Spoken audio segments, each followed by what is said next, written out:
Hi hello అందరికీ నమస్కారం. Welcome to our channel. నేను మీ Aditya. Bigg boss reality show అనేది ఎంత పెద్ద సక్సెస్ అయిందో మనకు తెలుసు. ఆల్మోస్ట్ అన్ని ఇండస్ట్రీలో కూడా అది ఒక సక్సెస్ వేలోనే దూసుకెళ్తుంది. సో ప్రస్తుతానికి బిగ్ బాస్కి సంబంధించినటువంటి ఒక అంశం నెట్టింట తెగ వైరల్గా మారుతుంది. అది చూసుకున్నట్టయితే పర్టికులర్గా తమిళ్ బిగ్ బాస్కి సంబంధించిన ఒక వార్త అయితే నెట్టింట వైరల్గా మారుతుంది. సో ఇప్పుడు అక్కడ బిగ్ బాస్ హోస్ట్గా చేస్తున్నటువంటి కమల్ హాసన్ ఆ షో నుంచి తప్పుకుంటున్నారనే ఒక వార్త అయితే వినిపిస్తుంది. సో మరి ఇందులో ఎంత వాస్తవం ఉంది, ఎంత అవాస్తవం ఉందనే విషయం తెలుసుకునే ప్రయత్నం చేద్దాం.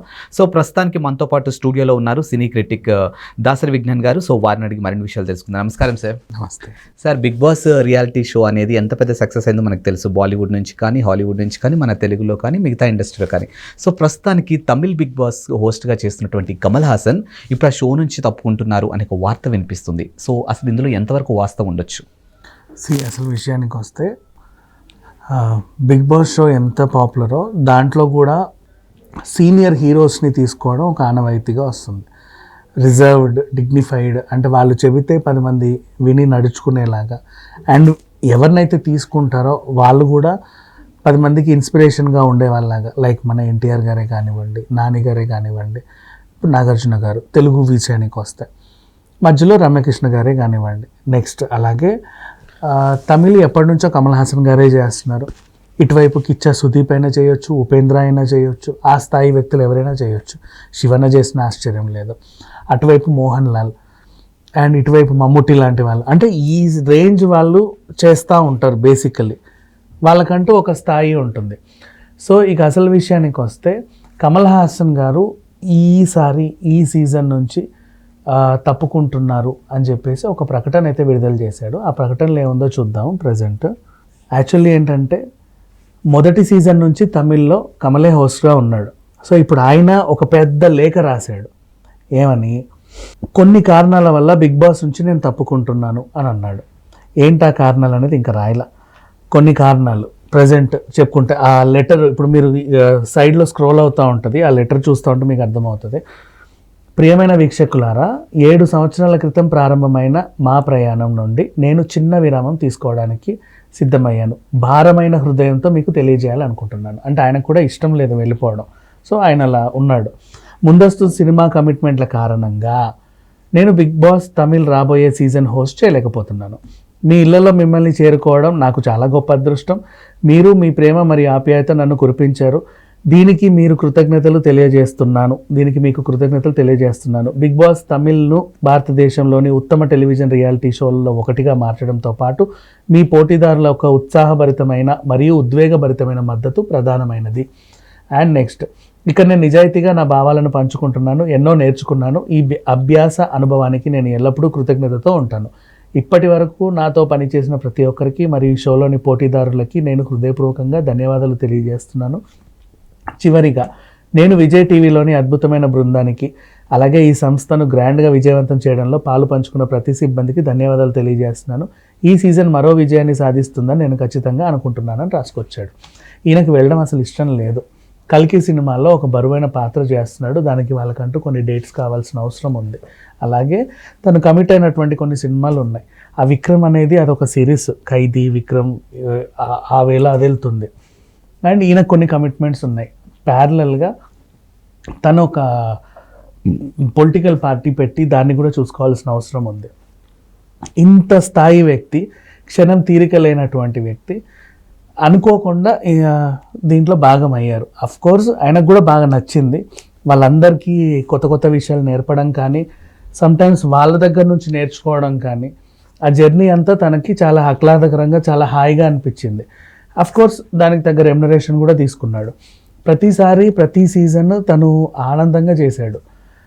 కమల్ హాసన్ గారు వస్తున్నారు వీకెండ్ అంటే అమ్మో ఇలా భయపడుతూ కూర్చునేవాళ్ళు. ఎలా సల్మాన్ ఖాన్ గారిని చూసి భయపడతారు, ఎలా ఒక అమితాబ్ బచ్చన్ గారిని చూసి భయపడతారు. మధ్యలో శిల్పా శెట్టి కూడా హిందీలో చేసింది. ఇక్కడ రమ్యకృష్ణ గారు తెలుగుతో పాటు తమిళ్ని కూడా కొన్ని రోజులు హోస్ట్ చేశారు. ఇలా పెద్ద పెద్ద వాళ్ళందరూ ఎందుకోసం ఇప్పుడు బిగ్ బాస్ అనే షో మానసికంగా మనుషులకి చాలా ఇంపార్టెంట్. యాక్చువల్గా చెప్పాలి అంటే ఈ డబ్బులు ఖర్చు పెట్టో లేకపోతే ఫ్రీగానే ఎక్కడెక్కడికో విపాసన లాంటి వాటికి వెళ్తూ ఉంటారు. కానీ ఇలాంటి షోలో ఏంటంటే బోల్డ్ అనే విషయాలు నేర్చుకోవచ్చు. మనకు సంబంధం లేని మా వ్యక్తుల మధ్య అన్ని అసలు ఏమీ లేకుండా కేవలం బయటి ప్రపంచంతో సంబంధాలు తెంచుకొని కొత్త వాళ్ళని పరిచయం చేసుకొని వాళ్ళతో పాటు కొన్నాళ్ళు జీవించాలి. ఎన్నాళ్ళు ఉంటాము ఎన్నాళ్ళు పోతాము అనేది ఆడియన్స్ చేతుల్లో ఉంటుంది. వాళ్ళు ఉంచితే చివరి వరకు వస్తారు, లేదంటే మధ్యలోనే విరమించుకుంటారు ఆ ప్రయాణాన్ని. ఇలాంటి షోని హోస్ట్ చేస్తున్న వాళ్ళందరూ కూడా చాలా అంటే నెక్స్ట్ లెవెల్ మెచ్యూరిటీ ఉంటుంది. అఫ్ కోర్స్ వాళ్ళు ఒక స్థాయి మనుషులు. కమల్ హాసన్ గారు అంటే లోకనాయకుడు. ఇంకా చెప్పాలి అంటే ఎన్ని క్యారెక్టర్స్ అయినా అవలీలగా చేసేవాడు. ఇప్పుడు ఉన్నటువంటి సూర్య గారు కానీ విక్రమ్ గారు కానీ అంటే కొన్ని రకరకాల గెటప్లు వేసుకునే ఏ హీరోకైనా సరే ఆయనే నిజంగా స్ఫూర్తి చెప్పాలి అనుకుంటే. డీ గ్లామర్ రోల్స్ చేయాలన్నా, తక్కువ ఏజ్లో ముసలి వేషాలు వేయాలన్నా, ముసలి వేషంలో తక్కువ ఏజ్ వేషాలు వేయాలి అన్నా, ఎలాంటి పాత్రలైనా, ఈవెన్ ఒక దశావతారం తీసుకున్నా, భామనే సత్యభామనే తీసుకున్నా. కమల్ హాసన్ గారు పీక్ స్టేజ్లో ఉన్నప్పుడు భామనే సత్యభామనే చేశారు. అసలు అది మామూలు ఆర్టిస్టులు ఎవరు చేయరు సీరియస్ చెప్పాలంటే ఆ టైంలో. ఇట్లా ఇవన్నీ చెప్పుకున్న తక్కువే కమల్ హాసన్ గారి గురించి. ఇంకా చెప్పాలంటే మనకు అర్హత లేదు ఆయన గురించి మాట్లాడుకునేంత, అంత గొప్ప వ్యక్తి. సో తను తప్పుకోవడం అనేది పాపం నిజంగా చెప్పాలి అంటే ఈ బిగ్ బాస్ షోకి తీరని లోటనే చెప్పుకోవాలి. ఎందుకంటే కమల్ హాసన్ గారు లేని ఆ బిగ్ బాస్ షోను తమిళ వాళ్ళు చూడలేరు. అఫ్ కోర్స్ ఇంకా చెప్పాలంటే దాన్ని బ్యాలెన్స్ చేయగలిగే వ్యక్తి రమ్యకృష్ణ గారు ఉన్నప్పటికీ, ఇంకొంతమంది ఉన్నారులే, శరత్ కుమార్ గారు మేనేజ్ చేయొచ్చు, ఇంకెవరైనా చేయొచ్చు. కానీ కమల్ హాసన్ గారికి అలవాటు పడిపోయిన ఇన్నాళ్ళు ఇది ఇప్పుడు మన Hindi big boss show Salman Khan లేకుండా చూడలేము. నిన్న OTT 3కి Anil Kapoor, of course Anil Kapoor is a great dynamic personality, అయినప్పటికీ ఈయనుంటే బాగుండు అనిపించింది. కరణ్ జోహార్ చేసి అసలు చూడలే ఇంకెవరు. ఒకసారి హల్లా బోల్ అని చెప్పేసి ఫరా ఖాన్ వచ్చినా కూడా ఏదో రకంగా నడిచిపోయింది. అంటే అప్పుడు హిట్ అండ్ రన్ కేసులు ఆయన ఉండడం. సరే ఇటువైపు అంటావా నాగార్జున గారు సినిమాలో బిజీగా ఉన్నప్పుడు ఓసారి సమంత హోస్ట్ చేసింది, ఒక్కోసారి రమ్యకృష్ణ గారు హోస్ట్ చేశారు. ఇట్లా ఇటువైపు కూడా ఏదైనా ఇబ్బందులు వస్తే వాళ్ళు వేరే వాళ్ళని పెడతారే తప్ప రెగ్యులర్గా ఒక సాటర్డే రోజు అక్కడికి వచ్చి సాటర్డేకి సండేకి కావాల్సిన ఫుటేజ్ ఇచ్చేవాళ్ళు. కానీ ఇప్పుడు ఏంటంటే ఈయన ఈ జర్నీ మధ్యలో అదేదో అయిపోయింది. అండ్ ఇంకొకటి దానికి హోస్ట్ చేస్తున్నాము అంటే రాగానే వీళ్ళు చెప్పే సోదంతా విని హోస్ట్ చేయలేరు. వీక్లీ వీళ్ళు ఫాలో అవుతారు, ఎందుకంటే అథెంటిక్గా మాట్లాడాలి కాబట్టి. ఇక్కడ ఇచ్చేసి ఆ వాయిస్ ఇస్తున్న కొద్దీ వీళ్ళు టెంపరీగా మాట్లాడలేరు. చూసే జనాలకి ఎంత ఫీల్ అయితే ఉంటుందో ఆ హోస్ట్కి వీళ్ళకి మించిన ఉద్వేగభరితమైనటువంటి ఫీలింగ్ ఉండాలి. సో ఈయన దీన్ని చూడాలి ప్లస్ హోస్ట్ చేయాలి, డబుల్ డ్యూటీ. ఇక్కడ నీకు డేట్ ఇవ్వమంటే ఇచ్చేస్తాడు, కానీ అక్కడికి వచ్చి ఇలా దిమ్మలా నిలబడలేడు. ఖచ్చితంగా షో ఫాలో అవ్వాలి. రోజు గంట దీనికంటే ఒక టైమింగ్ ఇవ్వాలి. అది కూడా ఒక పెయిన్తో కూడినటువంటి పనే.